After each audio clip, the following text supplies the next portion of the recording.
कहानी की शुरुआत होती है रिचर्ड नाम के एक नौजवान अमरीकी सैलानी से, जो अपनी बेरंग जिंदगी से ऊबकर कुछ नया रोमांच ढूंढने थाईलैंड चला आता है। उसके दिल में कुछ अलग करने की एक अजीब बेचैनी थी जो उसे अपने मुल्क से इतनी दूर खींच लाई थी। वो वहाँ एक बेहद टूटे फूटे और मामूली से होटल में अपना ठिकाना बनाता है, जहाँ का माहौल किसी पुराने ख्वाब की तरह रहस्यमयी था। पहले ही दिन जब रिचर्ड अपने कमरे का ताला नहीं खोल पाता तो बगल के कमरे में रह रही एक फ्रांसीसी लड़की फ्रांसवा उसकी मदद के लिए आगे आ जाती है। फ्रांसवा वहाँ अपने प्रेमी एतियन के साथ ठहरी हुई थी। पहली ही नजर में रिचर्ड के दिल पर उसकी कशिश का असर हो जाता है। अभी वो इन्हीं ख्यालों में डूबा हुआ था कि अचानक बगल के कमरे से एक अजीब सी पगलाई हुई आवाज ने उसका ध्यान खींच लिया। वो आदमी डैफी नाम का एक अधेड़ था जिसकी आंखों में किसी खौफ का साया साफ नजर आता था। डैफी रिचर्ड को एक ऐसे रहस्यमयी टापू और छिपे हुए साहिल की कहानी सुनाने लगा जिसका वजूद दुनिया से छिपा हुआ था और जहां जाना सख्ती से मना था।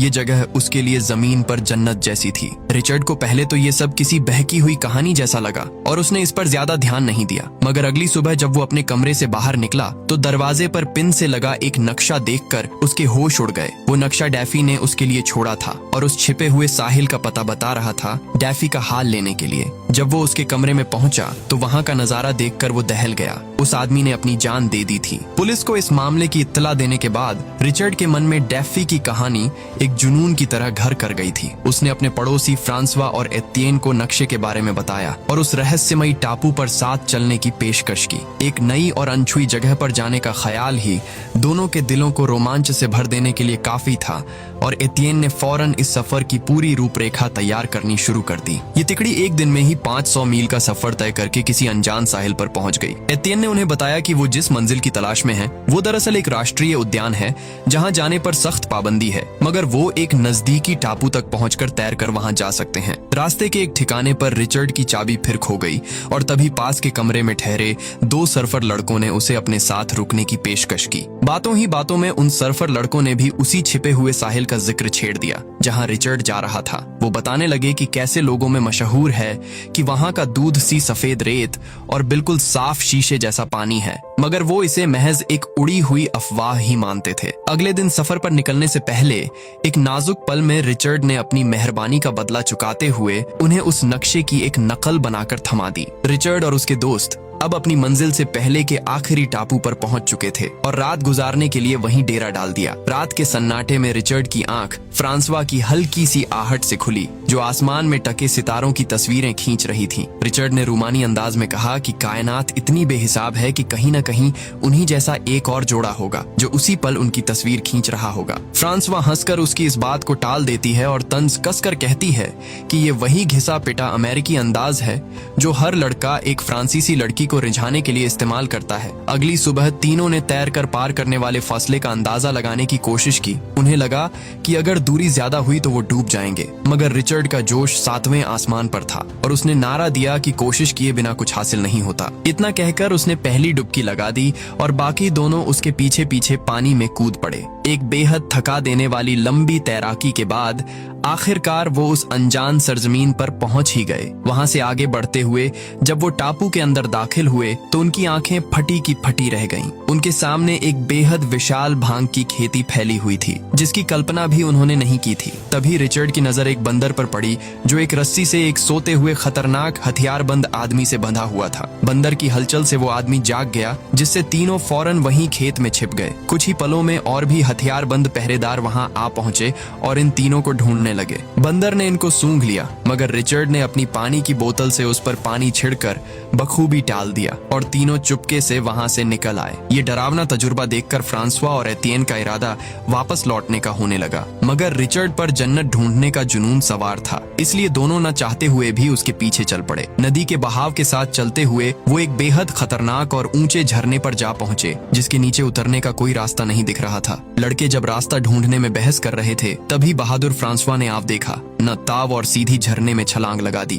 उसकी हिम्मत देखकर दोनों भी पीछे पीछे कूद पड़े और इस रोमांचक तजुर्बे की खुशी में चीखते चिल्लाते रहे। उनकी खुशी पर तभी एक अजनबी की तालियों ने ब्रेक लगाया। उस आदमी का नाम कीटी था, जिसने मजाक में कहा कि इस झरने से कूदने की हिम्मत जुटाने में उसे पूरा 1 घंटा लग गया था। फिर वो उन्हें अपने साथ अपने गांव की तरफ ले गया। रास्ते में तीनों के मन में हलचल थी कि अब आगे क्या होने वाला है। वो तीनों तो ये उम्मीद लेकर आए थे कि उन्हें यहाँ कुछ इक्के दुक्के मुसाफिर ही मिलेंगे जो गुफाओं में रह रहे होंगे, मगर वहाँ जाकर उनकी आंखें खुली रह गईं। वहाँ तो एक पूरी फलती फूलती बस्ती मौजूद थी जहाँ लोग बरसों से अपना घर बनाकर रह रहे थे। और तब उन्हें एहसास हुआ कि वो यहाँ बिन बुलाए मेहमान हैं। उन्हें फौरन उस छिपी हुई बस्ती की मुखिया साल नाम की एक खुद मुख्तार औरत के सामने पेश किया गया। उन्होंने साल को डैफी का बनाया हुआ वो नक्शा दिखाया तो उसने एक राज खोला कि डैफी इसी बस्ती के बानियों में से एक था जिसका दिमागी संतुलन बाद में बिगड़ गया था। साल ने उन्हें समझाया कि उनकी बस्ती की सबसे बड़ी पूंजी उनकी छिपी हुई पहचान है और उसने सीधा सवाल किया कि क्या उन्होंने ये नक्शा किसी और को भी दिखाया है। रिचर्ड समेत तीनों ने एक सुर में इनकार में सिर हिला दिया। सबके इनकार से मुतमिन होकर साल ने एक पल भी देर किए बिना उस नक्शे को आग के हवाले कर दिया ताकि उनके भेद का इकलौता सुराग हमेशा के लिए खत्म हो जाए। इसके बाद उस तिकड़ी को बस्ती के असली खजाने यानी उस छिपे हुए खूबसूरत साहिल पर ले जाया गया। चारों तरफ ऊंची ऊंची चट्टानों से घिरी एक बेहद नीली और पारदर्शी झील देखकर उन तीनों की आंखें खुशी से चमक उठीं। ये जगह सच में किसी जन्नत के ख्वाब जैसी थी। उस शाम जब वो सब आराम कर रहे थे तो रिचर्ड के दिल में एक अजीब सुकून उतर रहा था। उसे लग रहा था कि उसकी जिंदगी की भटकन यहाँ आकर खत्म हो चुकी है और उसे आखिरकार वो जगह मिल गई है जहाँ का वो असली बाशिंदा है। अगले दिन साल ने उन्हें अपनी इस अनोखी बस्ती के बारे में तफसील से बताया। वो लोग अपना खाना खुद उगाते थे और अपने घर खुद बनाते थे, जिससे वो लगभग आत्मनिर्भर थे। हालांकि उन्हें कभी कभार रसद और चावल के लिए शहर जाना पड़ता था, जिसके बदले वो भांग की फसल का सौदा कर लेते थे। टापू पर दूसरी तरफ रहने वाले उन खतरनाक भांग की खेती करने वालों के साथ इनका एक अनकहा समझौता था कि जब तक ये लोग खामोश रहेंगे और लोग टापू पर नहीं आएंगे तब तक उन्हें कुछ नहीं कहा जाएगा। यही वजह थी कि वो लोग अपनी जरूरत भर की भांग भी खुद ही उगाते थे। बस्ती के 3 स्वीडिश लड़कों ने रिचर्ड को भाले से मछली पकड़ने का हुनर सिखाया, जिसमें वो जल्दी ही माहिर हो गया। वो जगह दिल बहलाने के तमाम साधनों से भरी हुई थी, जहां खेलकूद से लेकर हर तरह की मस्ती मौजूद थी। रिचर्ड को वहां अगर किसी से चिढ़ थी तो वो था साल का प्रेमी और बस्ती का बढ़ई बग्स। बस्ती में एक दिलचस्प रिवाज था। रिवाज ये था कि बस्ती में आखिरी बार आए मेहमान को अगले नए मेहमान के बदन पर एक खास तरह का गुदना बनाने का सम्मान दिया जाता था। ये जगह तो हूबहू जन्नत ही थी, मगर रिचर्ड की आंखों में अब एक और ख्वाहिश पलने लगी थी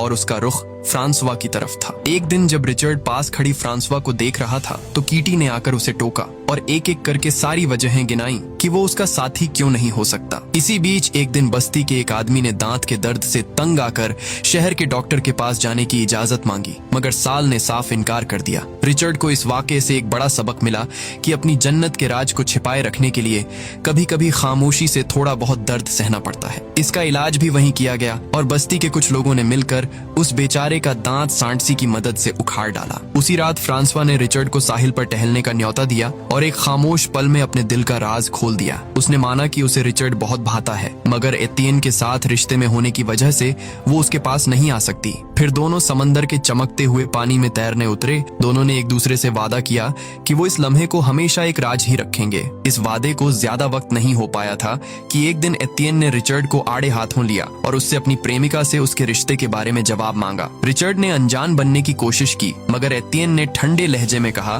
कि ये बात अब पूरी बस्ती जान चुकी है और इसमें छिपाने को कुछ नहीं। अंदर से टूटे हुए एतियन ने अपनी मोहब्बत की मिसाल देते हुए कहा कि वो उनके रास्ते में नहीं आएगा। अगर फ्रांसवा रिचर्ड के साथ खुश है तो उसे यही मंजूर है। कुछ दिनों बाद बस्ती में मूसलाधार बारिश शुरू हो गई। बस्ती के एक लड़के क्रिस्टो ने रिचर्ड को बताया कि बारिश के दिनों में पानी गंदा होने की वजह से मछली पकड़ना बहुत मुश्किल हो जाता है और कभी कभी ये बारिशें इतनी लंबी चलती हैं कि बस्ती में भुखमरी के हालात बन जाते हैं। अपना जोश दिखाने के लिए रिचर्ड ने क्रिस्टो के औजार उठाए और खुद ही मछली पकड़ने उस बड़ी झील में उतर पड़ा। मगर जब रिचर्ड पानी से बाहर निकलकर साहिल की तरफ देखता है है तो बस्ती के लोगों को घबराहट में चीखता पाता है। उसे कुछ समझ नहीं आ रहा था कि वो क्यों चिल्ला रहे हैं। तभी अचानक उसकी नजर पानी में अपने पीछे एक शार्क के पंख पर पड़ती है और उसकी रूह कांप जाती है। वो जान बचाकर साहिल की तरफ तैरने लगा, मगर वो भयानक शार्क उसके पीछे ही लगी हुई थी और दूरी कम होती जा रही थी। बाद में बस्ती के सभाघर में उसने अपनी इस बहादुरी के किस्से सुनाए कि कैसे उसने उस खतरनाक शार्क को झेर कर दिया। उसकी इस कहानी पर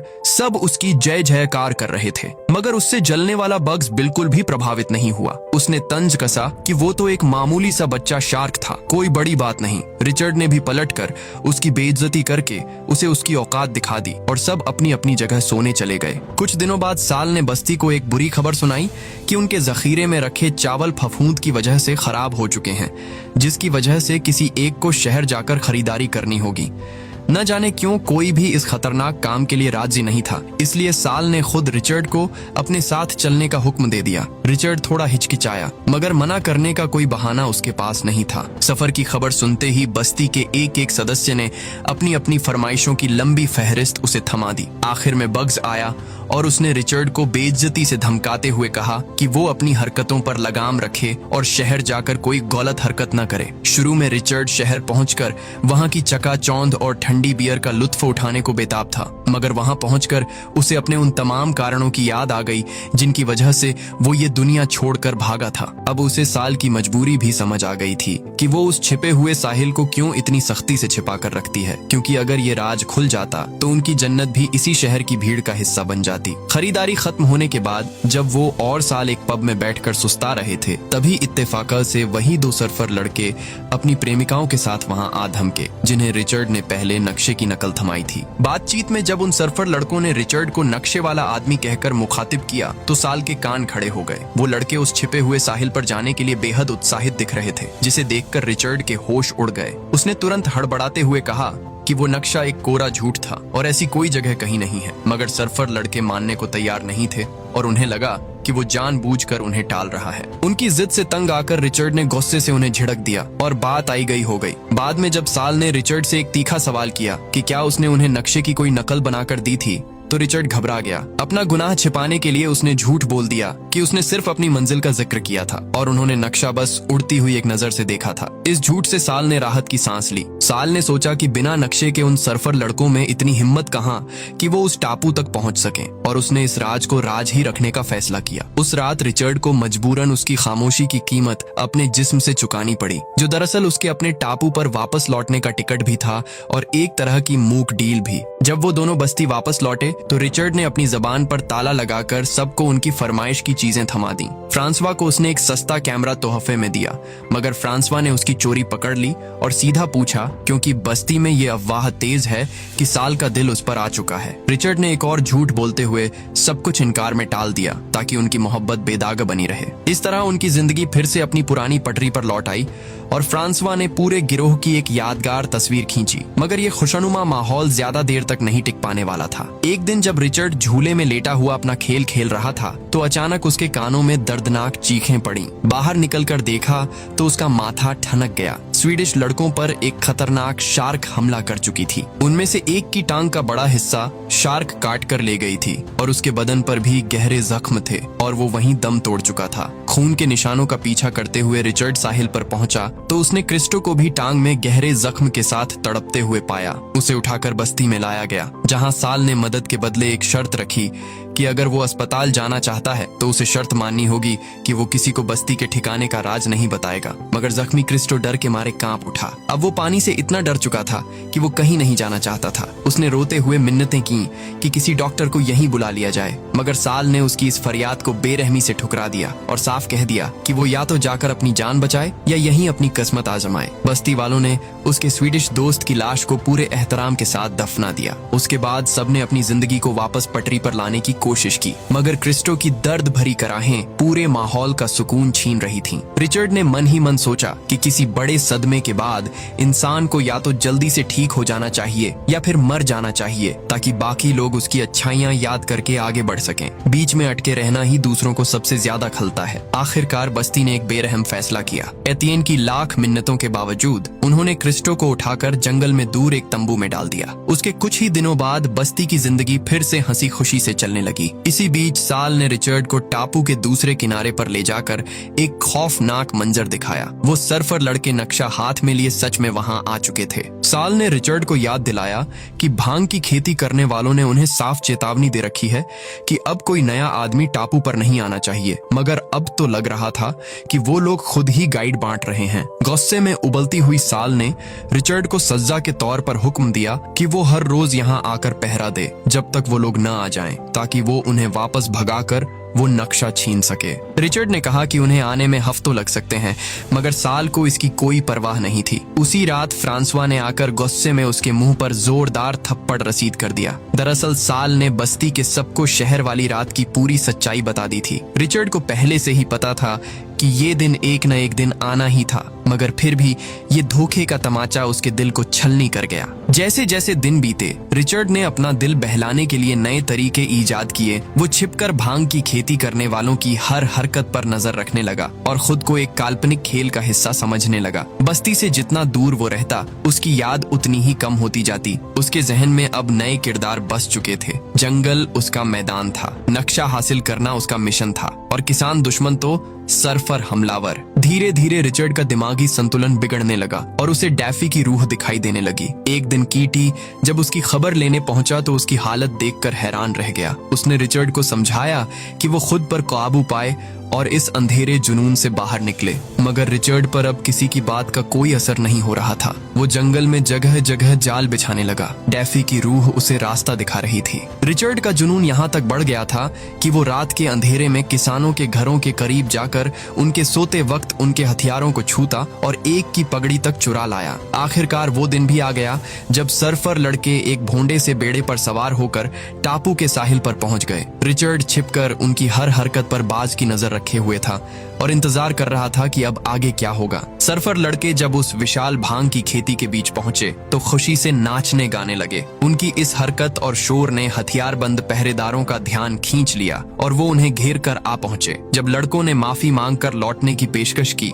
और उससे काम न बना तो उन्होंने पैसे की रिश्वत देनी चाहिए, मगर हालात बिगड़ गए और एक लड़के के करीब आते ही किसान ने गोली चला दी। देखते ही देखते वहां कत्ल आम मच गया। 2 लड़के और मारे गए और बस अकेली एक लड़की ही बच पाई। जब वो लड़की भागते भागते खेत के आखिरी सिरे तक पहुंची तो छिपे हुए रिचर्ड ने उसे डराने के लिए अजीब आवाजें निकाली और ये देखकर खुद ही दहल गया। इस दर्दनाक मंजर ने उसे एक झटके में होश में ला दिया। एक किसान उसका पीछा करते हुए दौड़ा, मगर रिचर्ड के बिछाए हुए जाल में जा फंसा। बहुत मुश्किल से अपनी जान बचाकर रिचर्ड वापस झरने तक पहुंचा। बस्ती में उस वक्त 6 साल पूरे होने का जश्न जोर शोर से चल रहा था और साल आने वाले कई बरसों के लिए सबको शुभकामनाएं दे रही थी। रिचर्ड परछाइयों में छिपा सबको देख रहा था और उसे एहसास हुआ कि वो अब अपने पुराने आप को पहचान भी नहीं पा रहा है। उसने तय किया कि जब तक वो इस टापू पर है उसका असली रूप उसे वापस नहीं मिलेगा। उसने भीड़ से अलग फ्रांसवा को रोककर उसे अपने साथ इस टापू से हमेशा के लिए भाग चलने को मनाया। फ्रांसवा उसे जंगल में बने उसी तंबू में ले गई जहां बीमार क्रिस्टो को छोड़ा गया था। रिचर्ड ने उन तीनों को साथ चलने के लिए कहा,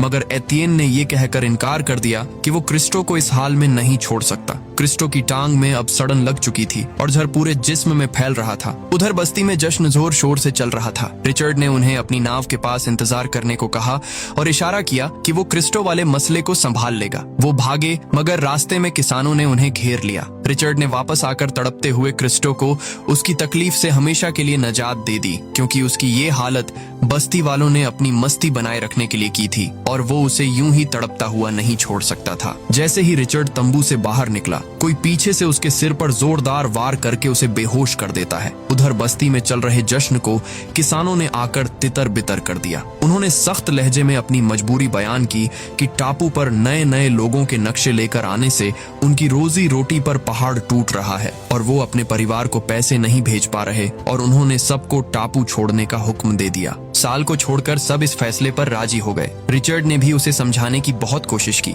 मगर साल अपनी जन्नत छोड़ने को तैयार नहीं थी। उसने पलटकर रिचर्ड पर ही चीख पड़ी कि इस सारी तबाही का असली जिम्मेदार वो खुद है। तभी मुखिया किसान की निगाह उस पर पड़ी और उसे एहसास हुआ कि असली जहनी फितूर वाला तो यही था, जो रात के अंधेरे में उनके आसपास मंडराता रहता था, और नए लोगों को यहाँ का रास्ता भी इसी ने दिखाया था। मुखिया ने एक खौफनाक खेल खेला। उसने साल के हाथ में एक तमंचा थमाया जिसमें सिर्फ एक गोली थी, और कहा कि अगर वो टापू पर रहना चाहती है तो रिचर्ड को अपनी गोली से खत्म कर दे। बग्स ने रिचर्ड को पकड़कर खंभे से बांध दिया। रिचर्ड रहम की भीख मांगता रहा, मगर साल पर तो जैसे जुनून सवार था। उसने साफ कहा कि इस बार सब बस्ती वालों के सामने ये कत्ल होगा, ताकि सबको पता चले कि जन्नत बचाने की क्या कीमत होती है। साल ने कहा कि वो सब ये देख सकते हैं, और घोड़ा दबा दिया, मगर वो गोली असल में नकली थी। रिचर्ड जोर जोर से हंसने लगा, और मुखिया किसान भी एक चालाक मुस्कान के साथ ये देखता रहा कि कैसे एक मासूम सी जन्नत की बस्ती कुछ ही पलों में बिखर गई। साल को छोड़कर हर एक बाशिंदा एक बेड़े पर सवार होकर अपनी पुरानी जिंदगी में लौट गया।